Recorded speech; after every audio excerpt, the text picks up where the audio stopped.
because, of course, I believe that even a variance argument could be made for the 111 Cypress building if one was necessary, which I do not believe would be necessary in this case. The one last thing I would like to touch on is the walking path running along the side of the building. We certainly are very much cognizant of the benefits to the neighborhood, to a town that, like Brookline, is committed to smart development, to development that is makes accessibility to public transportation a priority. However, we do not believe that a condition requiring that walking path is appropriate here because, of course, it does depend on the discretion of the MBTA, and to condition a project's zoning relief on something that is outside of the ability of the applicant to achieve would be inappropriate. Moreover, Eric mentioned briefly some of the just physical complications with that walking path, most particularly the drop-off in grade. One of the things that the MBTA is genuinely excited about this project is it will allow the T-stop there to become potentially more ADA compliant than it already is. We would not want to pull in an opposite direction by creating some sort of walking path that is would be very difficult for all residents to enjoy. That's my presentation. Fundamentally, we believe as an educational use, this warrants the zoning relief we are requesting today. Thank you. Any questions for Jonathan? Yes, could you explain what you mean by the Brookline Hills T-stop becoming more accessible than it is? It's just there's a number of people at the MBTA who are working with this, and there is the ability to redesign a site in 2018, 2019 presents opportunities to take a modern approach into account. I don't want to speak for them. Yeah, it's kind of too bad that the MBTA needs somebody else's project near their T-stop to launch a modernization and improvement to the T-stop. I don't think anyone. The green line's not going to run any better. Right? Yeah, I don't want to overstate what they can or can't do. And two of us take the green line every day. With respect to the path, it made me want to go back and ask. I appreciate that you're asking we not make the inclusion of the path a condition of the action on the whole proposal. Can you tell us about but the proposal that's before us does include construction over the tracks and right of way. Can you tell us about the legal aspects of that discussion with the T? To the extent that it has been developed, we have signed a number of agreements with the T. But some of it is in flux, so I can't speak definitively. There is a certain amount of property involved, some of which may ultimately be deeded to the town, some of which we may obtain sort of easements in perpetuity to utilize. But it is an evolving process, I believe, and fundamentally it is an arrangement wherein the town will essentially fund the renovation and relocation of the T-stop in exchange for utilizing T-land and getting the right to go over the tracks. This will, of course, necessitate a significant amount of cooperation, and certainly involving construction, and as not to impact the T-line's operation. So use has been agreed upon, though the details may not have been fully worked out. And I apologize. We have special counsel who is negotiating these agreements, and I apologize. I don't remember. I believe we have a preliminary agreement signed, but there are sort of more to come as this gets fleshed out. I mean, just with respect to the overall design, we're looking at, a great big building, which I know could have been bigger if we didn't think it was going to be possible to build over the T. In my opinion, it's still too big by a floor, and I just want to, really say for the record that the permission to build over the T tracks is absolutely built into this, and it's not solving all the problems that this creates, but that's obviously going to be a condition of any action on the application. Certainly, the special permit application is for the plans that you're are before you, I believe it would be inappropriate to walk them back subsequent to getting special permit relief without going back to the board. Let me also say that just as cantilevering this building over the MBTA tracks is essential to what they've presented, these two projects are interlinked. I assume that if one doesn't move forward, the other doesn't necessarily work. Do you mean, for They're making example, certain assumptions. you know, let's put the extra floor on the other one and not on this one? I mean, I know we don't design things. Programmatically, it changes things. If you don't have this building of this size with this capacity on Cypress Street, then they have to rethink what they're doing on Greeno. Sure. These two buildings, That's my these two point. projects plus the building that they're not changing makes the whole high school. Correct, correct. I mean, that's the unstated, sort of overarching understanding here. Okay. Any other questions? No. Thank you. Thank you. Okay. Anything else from presentation? No? No, that's it? Okay, anybody want to speak in favor of this application? Helen, I'll assume you're in favor. Anybody? You're in favor? Tell us who you are.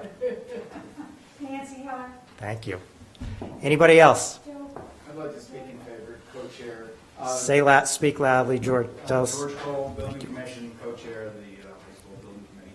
As you've heard, enormous amount of effort has been expended to get to this point. If we did not feel we were going to get to a successful conclusion of conversations with the T, we wouldn't be here this evening. Those conversations have actually been very productive.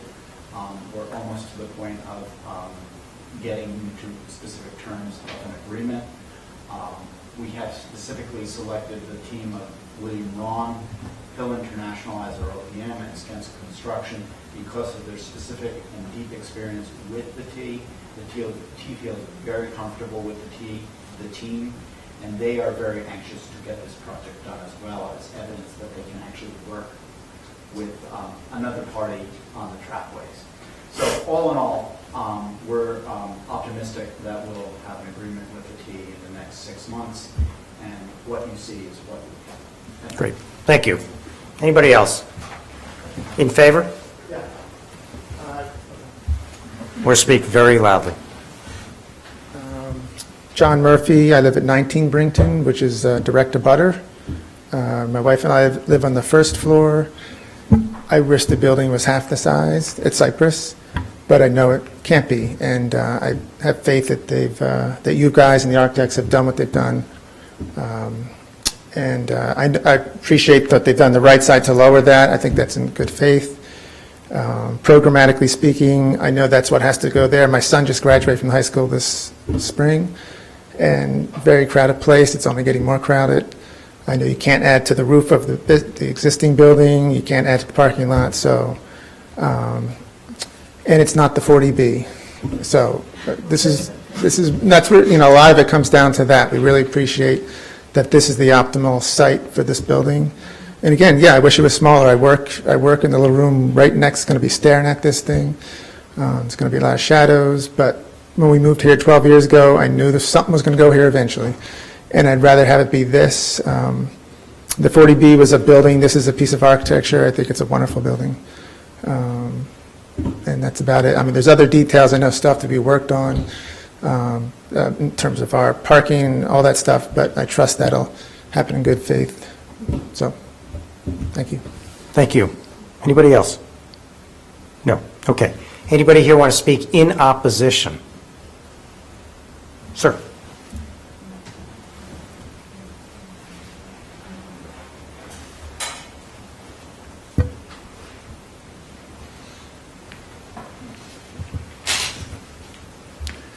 I'm Eli Epstein. I live at 21 Brington Road. We're also direct abutters. We live on the second and third floors. And we are in opposition of the height and the mass of this building. We feel like it's too big. We think the school board has gotten 100% of what they wanted. And we wish that there were more compromise in the program. We'd like also to see the building one floor shorter, because we're dismayed at the shadow study. We don't like the fact that we won't see the sun till like 3 or 4 hours later than we do.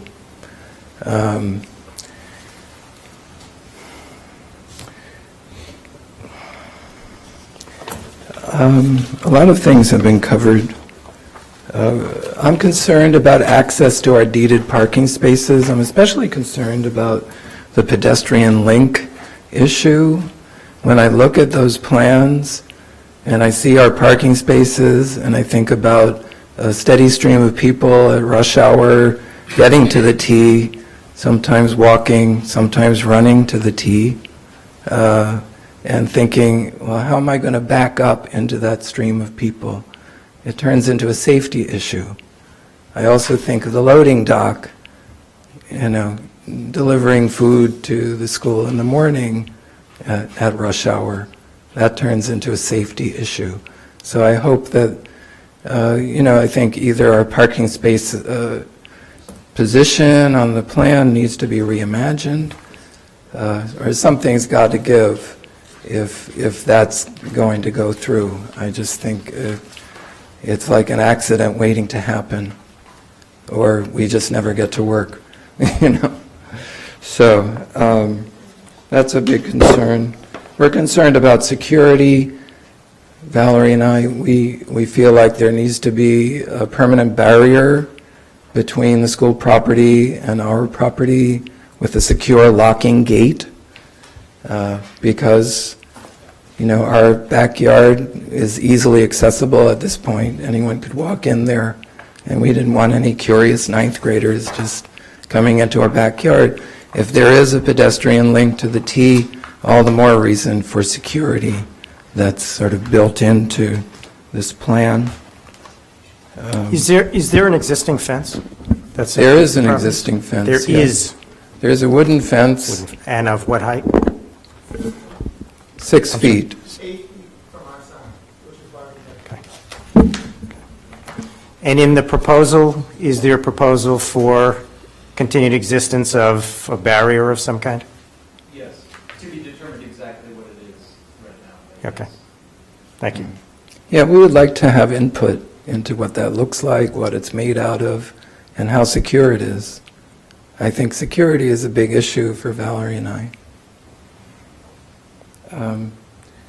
It's going to be a long, dusty, dirty, noisy construction period, and the construction management plan was mentioned, and we really want to have a voice in that. We want to be apprised of what they're planning for us.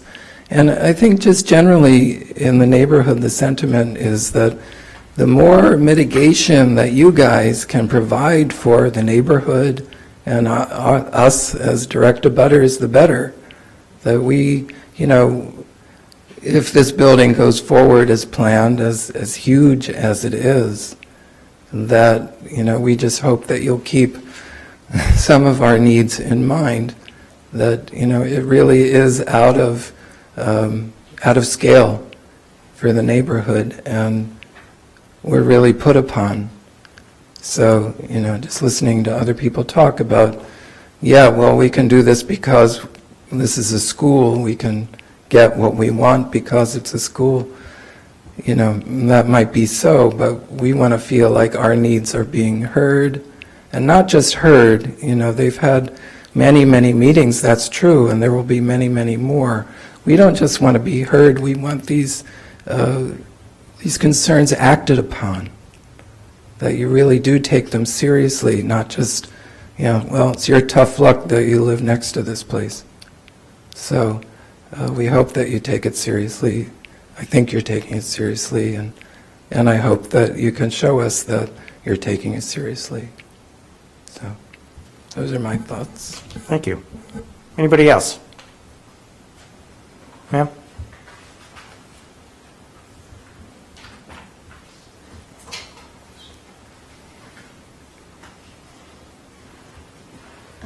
Valerie Moorheim, 21 Brington Road, so right there, so a direct abutter. And so I've said it a lot. I also feel that the building is about a floor too tall, and that it's too massive. So I'm objecting on those issues. But I do feel like the building is is beautiful, and I'm happy that it's not a 40B.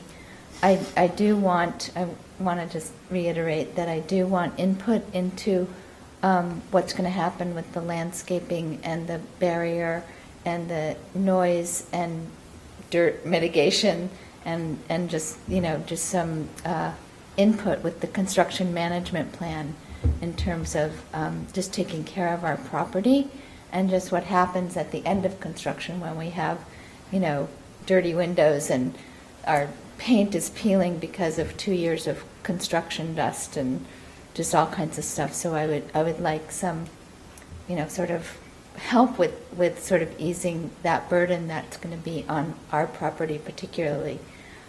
Janet Sanders, who was here before, she wanted to just voice an opinion, but she had to go. So she said that Brington Road is under an extreme amount of pressure.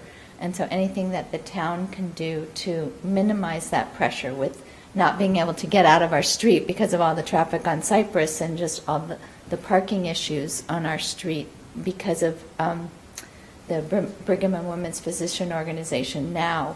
So if those kind of issues, if the town can be sensitive to that for our little community, that would really be great. That's it. Thank you. Does anybody else want to speak in opposition? No. Okay. Ashley. Ashley Clark with the Planning Department. So you've received, I think, a pretty comprehensive report on both of these addresses and a lot of the Planning Board's comments, and so have already been represented. So if it's okay, I'll just summarize some of the comments that have to do with both. And then I'd like to read the conditions once, because they're the same with just a few exceptions, if that's all right, Chairman Keller. Yes, Planner Clark. It's fine. Thank you. So the planning board felt in both cases that the proposal was very well designed, and they appreciated the very thorough public process that they went through to arrive at this point. They felt that given the demonstrated programming needs, the size and the zoning exceptions were appropriate. Specifically for the 111 Cypress portion, the planning board would like the abutters at 21 Brington Road to be involved in that landscaping and screening process to ensure their privacy and security. So as far as the conditions go, the planning board recommends approval of the plans entitled Special Permit Application Brookline High School Expansion, Cypress Building Project A, and STEM Wing Project C, prepared by William Ron, Associates, dated July 24th, 2018, subject to the following conditions.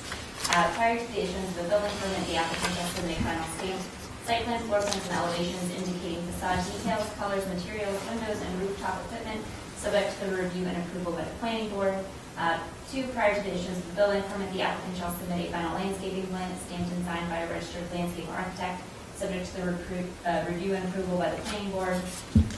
3, prior to the issuance of the building permit, a final construction management plan, including parking locations for construction vehicles, hours of construction and materials delivery, noise mitigation, staging areas, security fencing, location of portable toilets, rodent control, erosion and sediment control, and emergency contact information shall be submitted for review and approval by the building commissioner.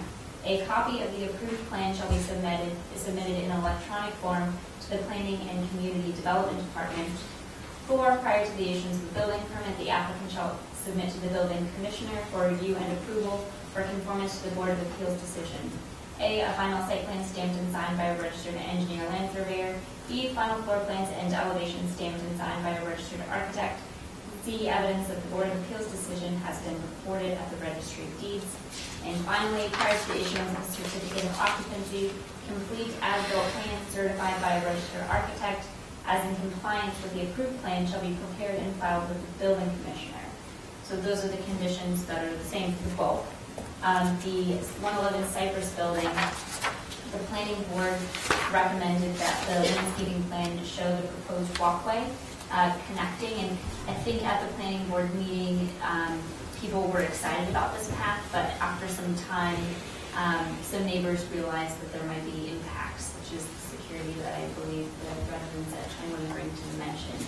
And there's, of course, can this even happen? So maybe if that were to happen in the future, it could be a condition that they come back before the board for approval of a path. So there's that. And then there's also a condition recommended that the landscaping plan be subject to the agreement of the immediate abutters at 21 Brington Road. Normally it's our practice that, yes? Someone hear what our practice is. That when there's a very specific concern with a butter, it's working with them, but ultimately the approval relies with the Assistant Director of Regulatory Planning. Correct. Or the Planning Board.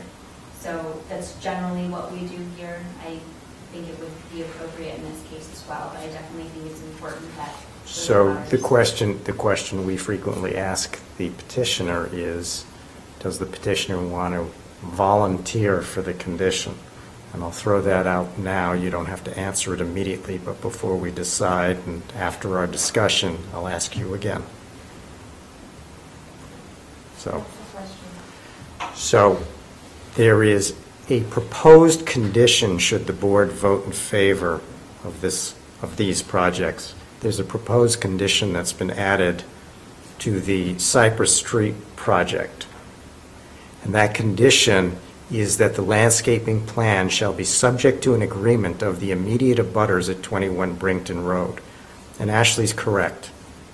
Typically, we do not give third parties yay or nay over things like landscaping plans. We leave it to town authority, typically the Assistant Director for Regulatory Planning, to be the decision maker. And to communicate information with all parties that are interested. So if the town wants to agree to it, that's one thing. That sort of goes beyond the board's own discussion. You understand? Getting blank looks. Okay. Mike, anything to say? I am complete in so many ways.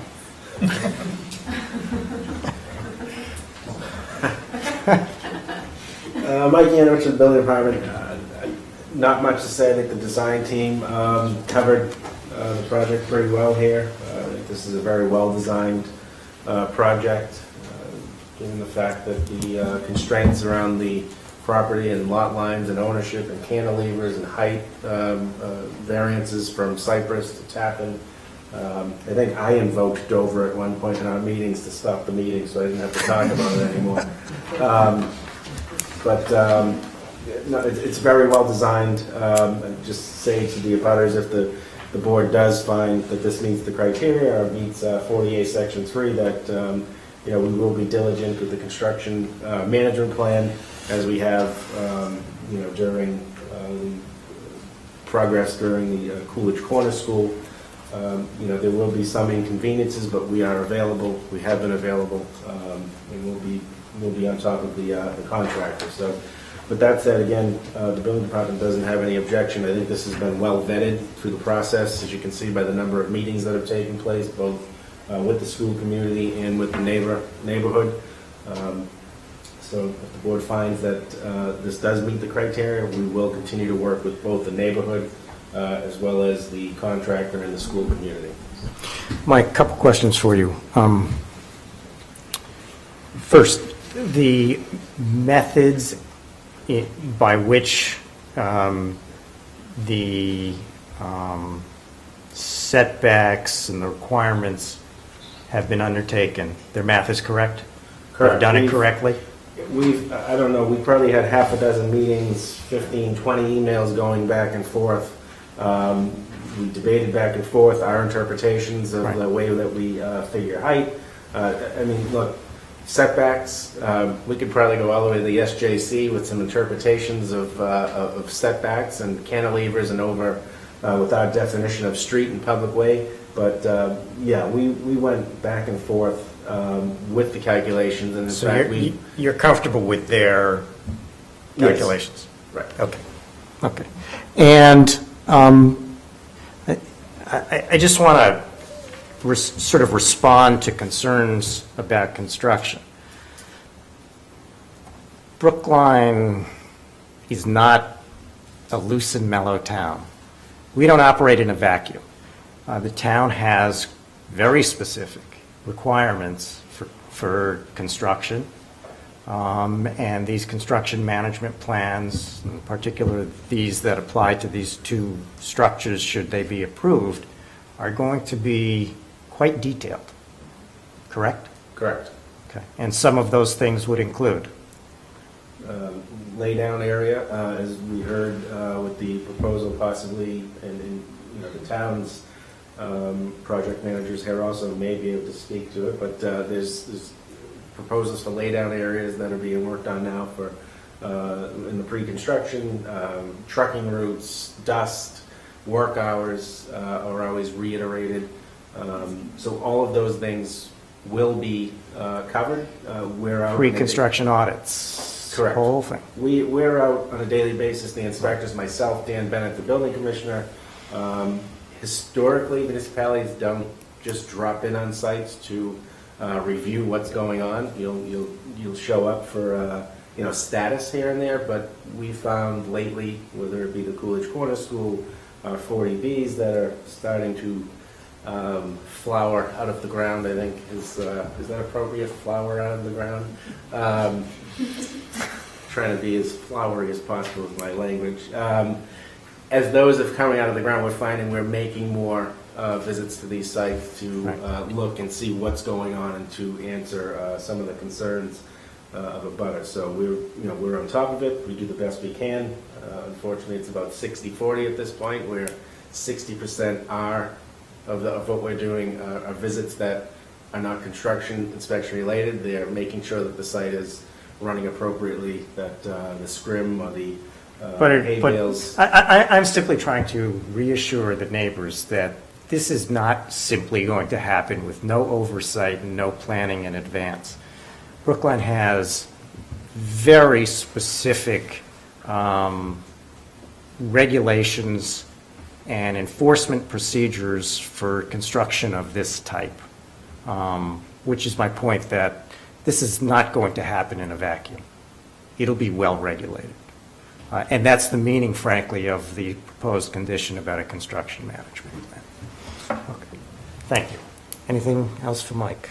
Yeah, I just a question about the construction management plan, and I'm sorry if I'm not as familiar with what the plan for a large municipal project might include.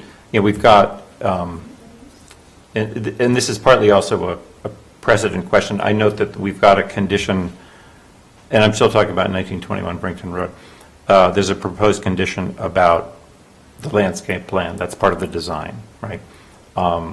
We've got comments from the planning board, and we've got a discussion here about mitigation of construction impacts, but not a condition, right? There's not a condition about a construction management plan or anything to do. There is. Sorry, but am I missing it? Sorry. There's not a. It doesn't say anything about Landscaping? it doesn't say anything about butters. Is it understood? Is this your point with respect to town projects that, by definition, a town of Brookline approvable construction management plan specifically addresses the prior and post condition of abutting properties, things like that? There is a proposed landscaping plan. During construction, you mean? No, the landscaping plan is the design of the landscape elements of the project that will be built, and then you have them when you're done. And maintained. Right. And that's one thing. The impact of construction during the period of construction is completely different. Right. And, as I said before, the reason I want to talk about it is that I think, if I'm going to say if we, the town of Brookline, proceed with putting this too big building next to these small houses and closer than it ought to be, then I think the least we can do is have a very thorough and careful and plan to make sure they are not damaged or too badly inconvenienced or have to be the ones taking the initiative to go to the, and I have a question about this, Ashley. It says the planning board also asked the building commissioner. It says building commission. Does it mean the building department and the building commissioner, or the commissioner of the building department? Sorry, in the comments section. In the comments section. I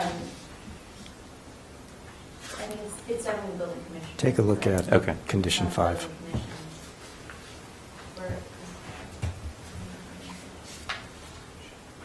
We don't typically micromanage the construction management plan. So if I'll just. But that is, in fact, I'll be brief. That's my point. You know that I haven't been through one of these Right. cases before, and I want to understand that that's our practice, as you say it is, in response to pretty specific testimony from a pretty impacted Right. abutter. And there's a practical reason for it, because outside of you and Mr. Hussey, we're technical idiots. I mean, I don't know how else to say it. Here's the building department Yeah. has expertise in this area, and I would rather that, frankly, they make the technical decisions about these things than ask me what the appropriate flaps are on the back of Thank you. I trucks. understand that, and I appreciate that we've had a discussion that has clearly extended the management plan to the impact of those construction activities on the abutters, as you say, is our practice townwide. Can I just add one other thing that has to do with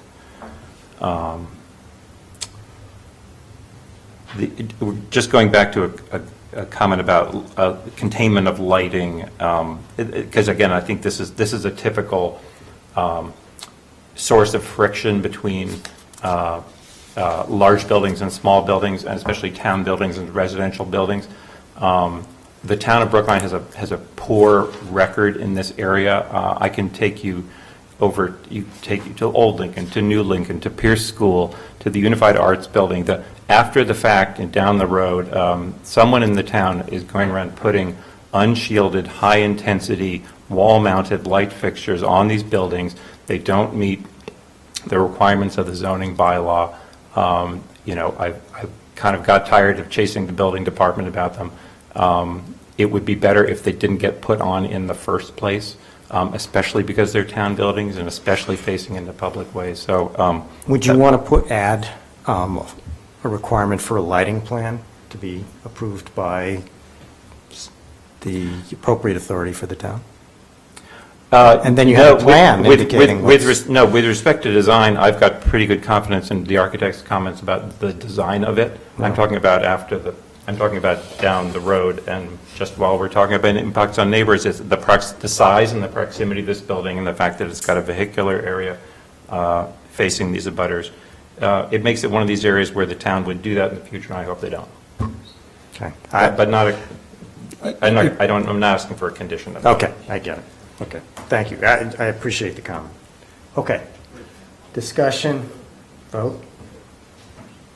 You're looking at me first? Well, you haven't said any. Do we want to get a response about that final commission? The landscaping. I might as well ask it again, sure. Yes. So, now that Jonathan's explained it better than I tried to, there is a proposed condition, and thank you, Ashley, for reminding me, condition 4, and I'll read it, which is part of the 107, 111 Cypress Street package. And the proposed condition is the landscaping plan shall be subject to the agreement of the immediate butters at 21 Brington Road. Is that something that the town wants to voluntarily agree to? Jonathan, you can speak for the town. You may speak for the town if you wish. Do you have the authority? I do.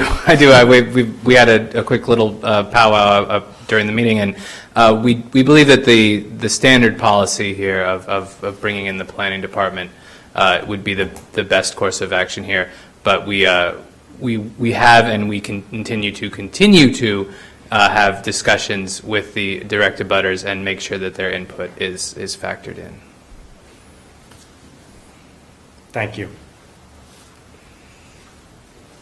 So as I was about not to say anything. Yes, Mark? With regard to that particular condition, I agree that we want the input from the abutters at 21 Brinton Road, but it has to be with the concurrence and the direction of the planning department or the assistant director of regulatory planning, so that the discussions keep moving. And with all due respect to the abutters, I don't want any one person to have a veto vote on the whole project. So, if we could modify that so that their concurrence would be required, but that they'd be administered by the assistant director of regulatory. No, I would, let me also point out, that here, unlike in other projects, many of these conditions are subject to the review and approval of the planning board. So that is a distinction here.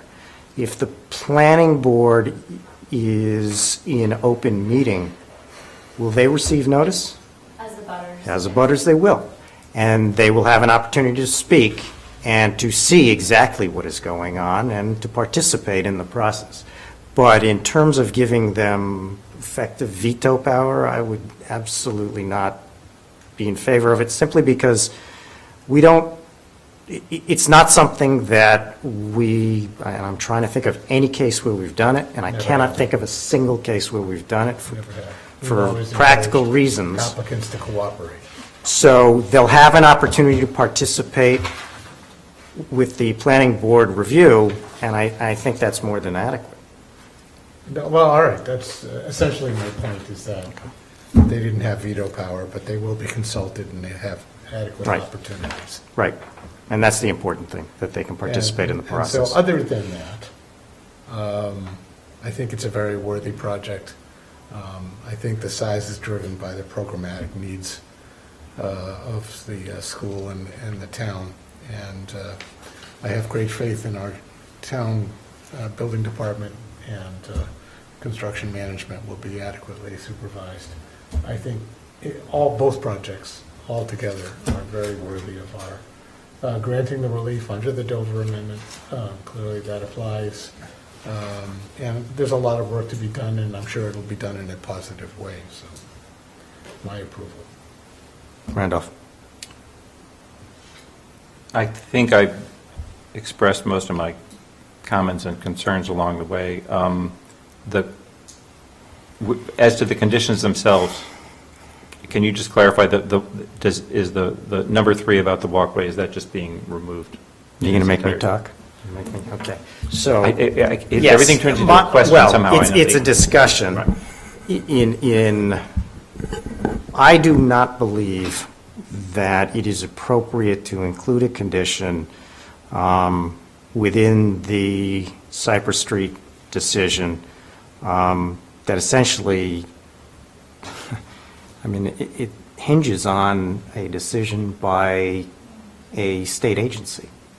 So I don't think that it makes any sense including that. I also think that, the neighbors are going to deal with a very large building if this gets approved. And the addition of a walkway, which is sort of a nice add-on as a convenient way to get to the improved MBTA station, I think there's a balancing that needs to go on here. And for this issue, I think their concerns about safety, security, and peace and quiet overweigh whatever benefit there might be for a shortcut. I agree. I'm sorry if I'm not asking. So I would take it out. Question, yes, take it out, because I think Associate Town Council has asked us to take that out. I don't disagree. That's fine. All right. Anything else? No. Okay. Do you want to vote? Are we ready to do that? You are. Can you guide us as to the 2 cases, and how are we voting them together? I think they're presented together. We can vote them together, yes. That's not to say that, you can vote one up and one down, vote your conscience. So I'm not suggesting that you are bound in some fashion. Let me just throw this in. I think that the Cypress Street building is an exceptionally large building. But there was a purpose to my questioning about programmatic need, because that's the standard by which we have to operate. And I believe that there has been expressed enough information about programmatic need and an actual thought process about what had to go into the building, about what they could give up, that drove the size of this extremely large building. In the abstract, would I like this to be smaller? Absolutely. Would I like it to have one less floor? Absolutely. Would I like it to be, I think somebody said ziggurat, was that a word thrown out earlier? I'd like that to be, I'd like it to be staged toward Brinkton Road. I think program drives this building, and in 40A Section 3 cases, that's the balancing test. Overarching, is this a Dover case, or are these Dover cases? Absolutely. These are educational facilities. So, and I also think, it is use number 10, so it meets the special permit sections that are cited. I would be in favor of granting the relief either under Dover or under the special permit sections. I think they both apply, subject to the conditions read into the record, but as we've discussed amending them. So that's my take on it. Does that answer any of your questions? It doesn't. I know you think I've been here forever, but until it's been at least a year, I'm going to keep asking these questions It just feels like about you've the been here votes. forever. Yeah, right. But I think what you're saying is that we can vote to approve without having to walk down and argue whether it's Dover or special permit, that we sort of did that on the last case.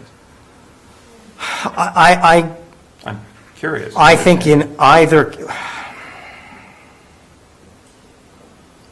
Jonathan, do we have to determine whether it's Dover or straight special permit? I think it's the same conditions. My conclusion is it's both.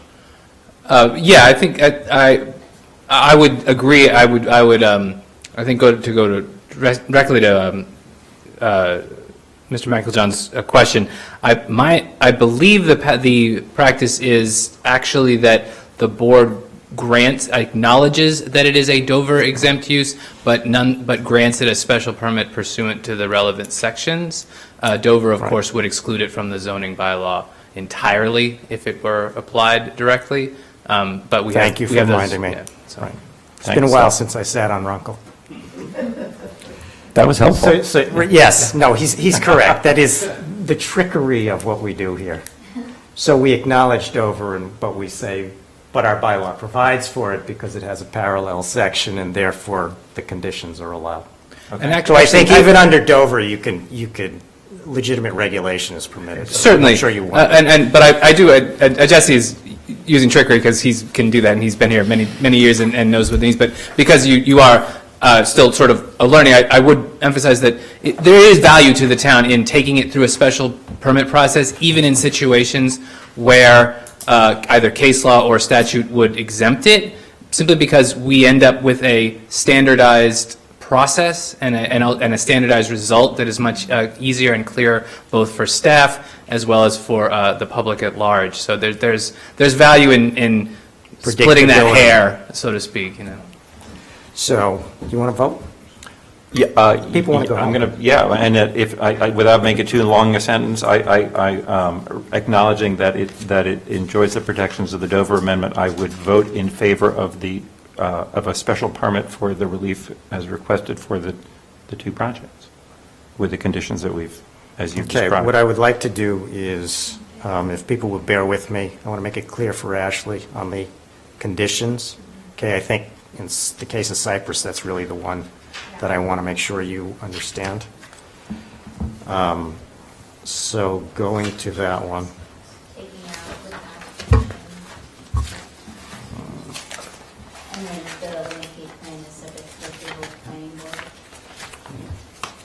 sorry. So, Well, there already is a condition that says that. Were Right. you asking about number 4? so you're going to take out condition number 3, which is landscaping plan shall show proposed walkway connecting MBTA to Brington Road. Okay? So that comes out. And you'll take out number 4. Any other changes?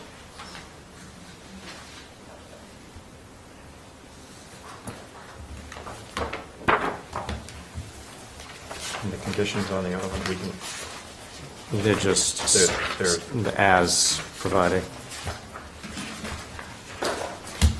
Right? Got it? Yep. All set? Randolph? Yep. Okay. I want to thank everyone for their participation tonight. It's a unanimous grant in both cases, subject to the revised conditions. Hopefully, it'll be ready for 9 years from now. Just get it under the wire.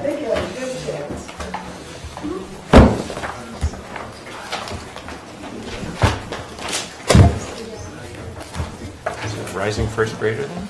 9.